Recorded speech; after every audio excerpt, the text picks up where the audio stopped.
Hello, friends. Hope you're doing well today. Sorry I was not able to post a devotional last week. I was traveling quite a bit and didn't find the time to do it. We're jumping back in today. Have you ever been treated unjustly in the workplace?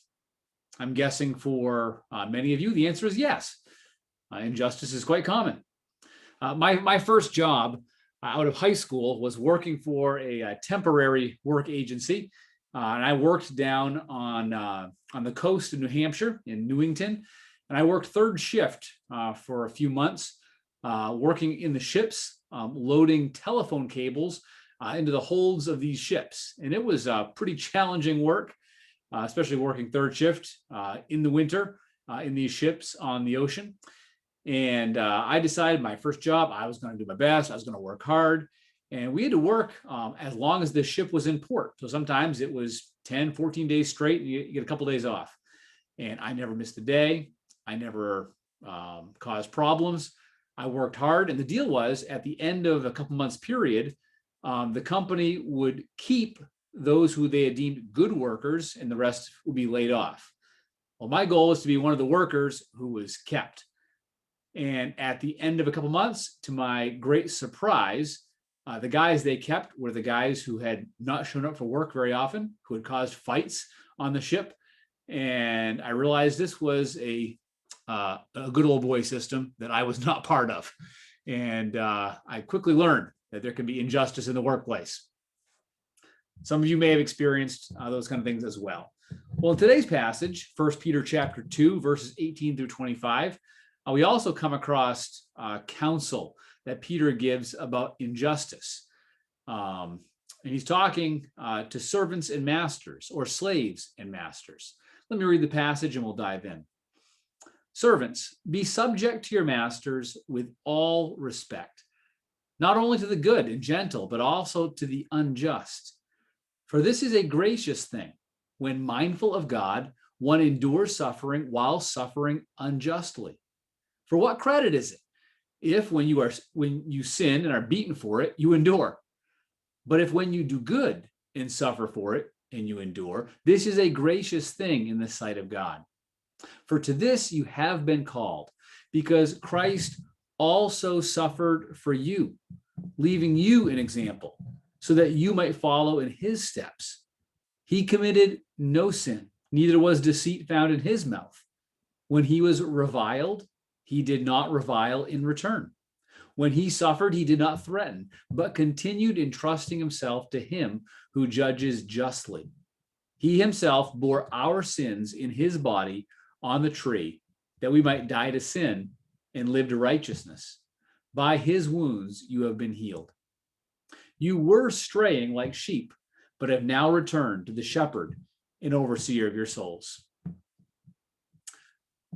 Great passage, but also full of really difficult stuff. And I'm not going to get too deeply into the difficulties of this passage, except to say this. This passage has, unfortunately, in church history, been used to justify the practice and system of slavery. And today, this passage is often being used by those who would say, look, you really can't listen to the Bible, because look, the Bible endorses slavery. So let me first just comment on that.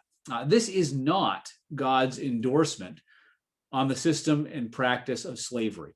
A couple reasons why. I mean, first of all, this whole passage is about unjust suffering.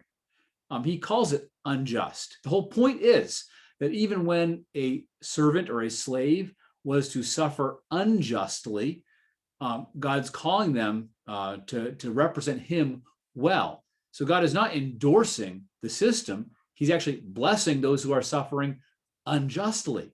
So for a person in power to use this to justify his abuse of others, for a master to say it's okay to have slaves, is for him to say it's okay for me to be unjust. That's heinous in God's sight.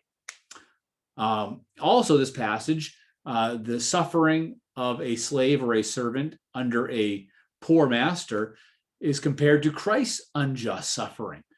That's quite the high comparison. So this passage is most definitely not God's endorsement of the system and practice of slavery. What this passage is God's guidance for those who suffer unjustly. And there's two things in particular I want to draw out, two steps or practices that Peter calls followers of Christ to as they are suffering unjustly.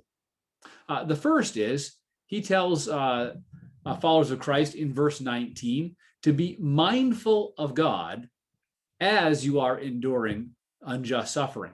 He says, for this is a gracious thing when mindful of God, one endures sorrows while suffering unjustly.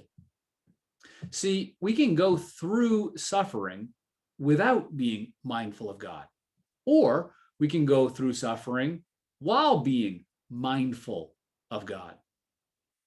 I've seen both happen this past year. I've seen some followers of Christ this past year going through the trials of COVID-19, going through the turmoils of political tension and upheaval, going through trying to figure out how to gather in churches this year with COVID-19 restrictions. And as they've gone through those sufferings, they've mostly been mindful of the news cycle. If we're honest, we have a lot of opportunities right now for our minds to be focused on and consumed by the news cycle. The news is constantly on. If we turn the TV on, our social media constantly there. We get updates over Twitter. We have news updates emailed right to us. Many people are consumed by the news cycle. It's the story that they are mindful of. And Peter is telling us to not let our current situations be what dominates our thinking. We're to be mindful of God. See, what we are mindful about during suffering shapes our attitudes and our behaviors. And I think this is what Peter is trying to do here, especially in verses 22 through 24. He's trying to help those who are enduring suffering not to be mindful of the suffering itself, not to be focused on how unjust it was, on their lack, on their hurt, on their need, but he's redirecting them to be mindful of God. Listen to, again, verses 22 to 24. He says, he being Jesus, committed no sin, neither was deceit found in his mouth. When he was reviled, he did not revile in return. When he suffered, he did not threaten, but continued entrusting himself to him who judges justly.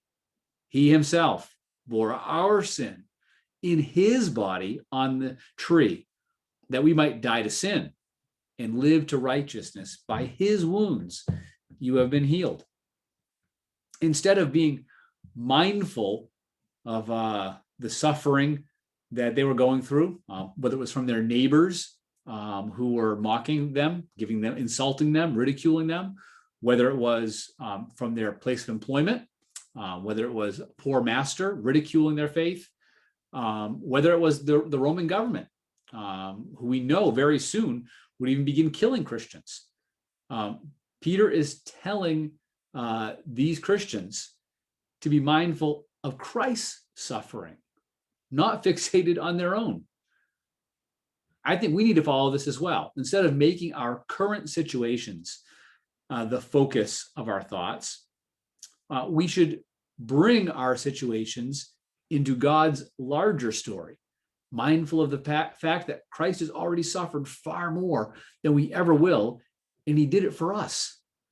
See, only when our mind is being renewed by what Christ has done for us, the suffering he endured on our behalf, can we follow the second part of Peter's guidance. So the first step is to be constantly mindful of what Christ has done, how he has suffered on our behalf.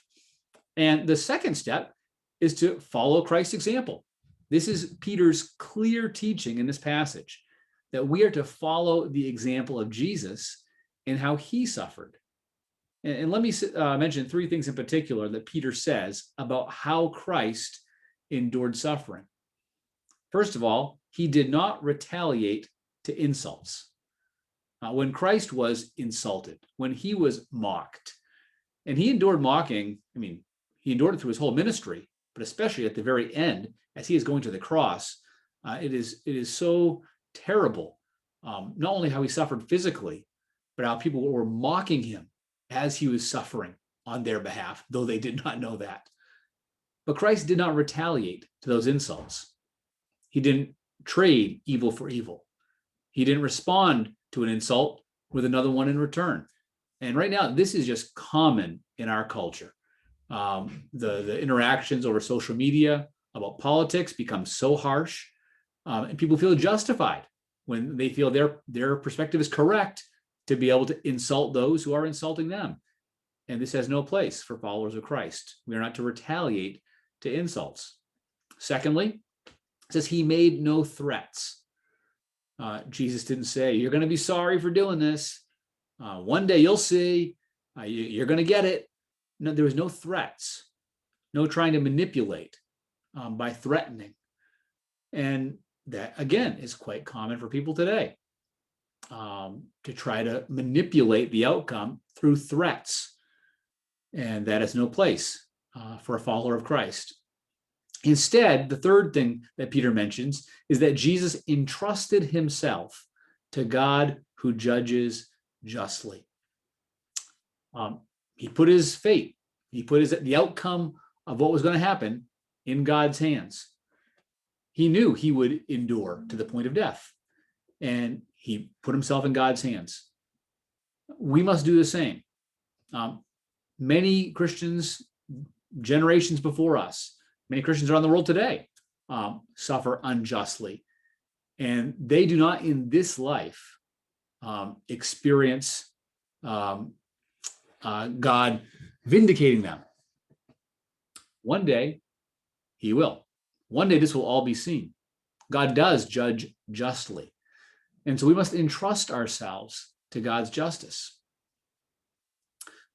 Now, just recently in my state of New Hampshire, a Christian woman who serves on her town's school board was maligned, insulted, and asked to resign for this reason, because of her Christian beliefs about sexuality and gender.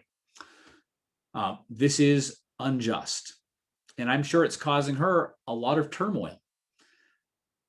That's likely going to happen a lot more in our culture in the days ahead, I fear. Now, in these instances, we should try to reason, present a logical case about why it's appropriate for Christian beliefs to be represented in the public square. But as we do this, we must follow Peter's instruction. We must not retaliate. We must not give insults. We must not threaten, but entrust our condition into God's hands to do with as he will.